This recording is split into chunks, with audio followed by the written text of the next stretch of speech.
reissaan näiden kanssa tosi paljon. Ja siis tää on tosi huonomahainen tää toinen. Miten sä pärjät näiden kanssa?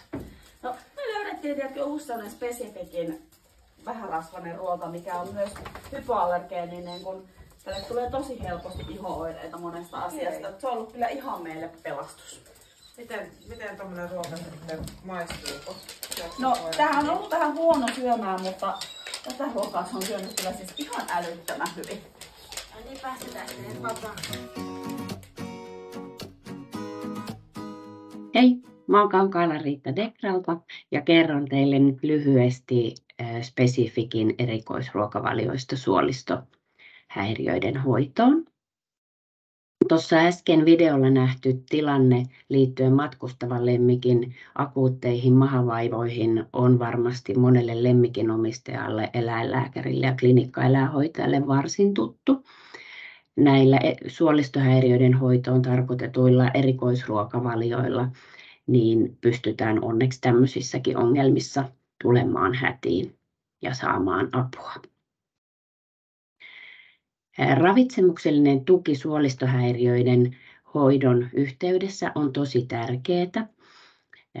Ruoansulatuskanavan erilaiset häiriötilat on yksi yleisimmistä eläinlääkärikäyntien syistä ja lemmikit oksennellessaan, ripuloidessaan, mahavaivoista kärsiessään todellakin ansaitsee hyvää ravintoa toipuakseen siitä tilanteesta optimaalisesti.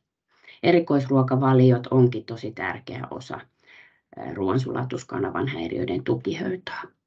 Ruokinnalla voidaan auttaa akuuteissa tilanteissa, kuten oksentelussa ja ripuloinnissa, erilaisissa kroonisissa pitkäaikaisemmissa suolistovaivoissa ja luonnollisesti myös ruoka-aineallergioissa ja ruoka-aineyliherkkyyksissä. Ruoan valinta perustuu pitkälle siihen taustalla olevaan syyhyn. Jos taustasyynä on esimerkiksi ruoka-aineallergia tai yliherkkyys jollekin ruoka-aineelle, niin silloin on luonnollisesti hyvä valita lemmikille hypoallergeeninen ruokavalio, jossa proteiinilähde on hydrolysoitu. Ruoansulatushäiriöissä, joissa esiintyy tyypillisesti imeytymishäiriöitä, niin on todella tärkeää valita hyvin sulava ja mahdollisesti myös vähärasvainen ruoka. Erilaiset tulehdukselliset suolistosairaudet, kuten IBD, on lemmikeillä nykyään verrattain tavallisia ja näissä on lisäksi hyötyä siitä, että valitaan ruoka, jossa on korkeat omega-3 rasvahappojen pitoisuudet. Ummetus sekään ei ole kovin harvinainen sairaustila ja ummetuspotilaille olisi hyvä valita ruokavalio, joka on vähärasvainen ja kuitupitoinen. Specific-ruokasarjan suolistoruuista CID- ja CIV-ruuat koiralle ja FID- ja FIV-ruuat kissalle soveltuu kummatkin erittäin hyvin sekä lyhytaikaiseen että pitkäaikaiseen käyttöön. Näissä on erinomaisesti sulavat raaka-aineet.